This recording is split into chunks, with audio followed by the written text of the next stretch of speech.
Sorry, I was just checking the time to see if the kids were going to be back soon. It's almost time for the bus, so this is going to be a quick video. So, I've got my spindle in top whirl orientation. It's still letting some of the twist out from earlier.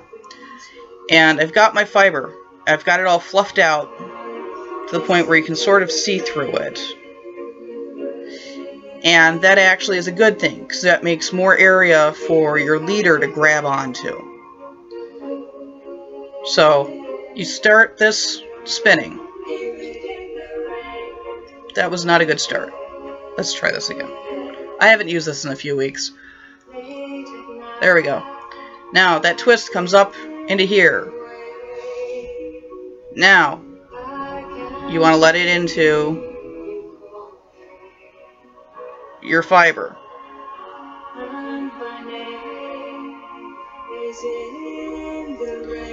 If you look, you can see it grabbed onto that fiber and just wrapped it right around it.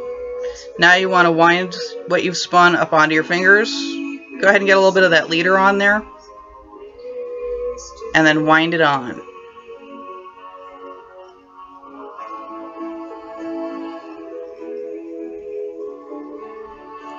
I'm now at the point where I'm going to start spinning using what I have made, which is actually easier than starting with the leader and trying to keep going with the leader on it. Now, before I go too much farther, I want to show you something. This space here, this triangle, they call it the drafting triangle. The place where it's thicker, that's where this twist is going into the yarn. And you notice it's making a thread coming out this way. This is good. You want this. Your thread doesn't have to be super fine. It can be thick and chunky. But as long as you keep working and you keep that drafting triangle... Okay, this isn't great fiber. I gotta warn you. Don't let your fiber get felted up. Otherwise it's a pain in the butt to spin. But as long as you keep working and you keep that drafting triangle free, you'll notice I'm doing this thing where I'm not just letting it spin and drop all by itself. I'm spinning and letting it work into it. There's another method for doing this. You spin it, you get it twisted up good, and then you hold your spindle shaft between your knees. You park it. Then you grip where the point of the drafting triangle. And you pull your fiber out. Pinch, and then let it twist up.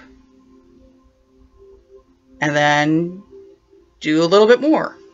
And kind of inchworm your way along until you got something that's kind of long. It's called the technique is called park and draft. And it's really great for beginners. Yeah. Speaking of half-hitch knot, my finger's caught in one. And, as you get better at park and draft, you might find yourself accidentally, oops, I'm just letting it drop and I'm still going. At that point, you're ready to go ahead and just let it drop on its own. But, if you get something like about as long as your arm, good time to wind it up. Or if it's too long and it to be comfortable to work with it, wind it up and put it on. And, get on there. If you're done spinning, you could just go ahead and let it sit like this, and it'll be fine. I like to wrap it around the spindle a little bit more. This way I've got some of the drafting triangle wrapped around, so it doesn't untwist as it sits there. And, that's it.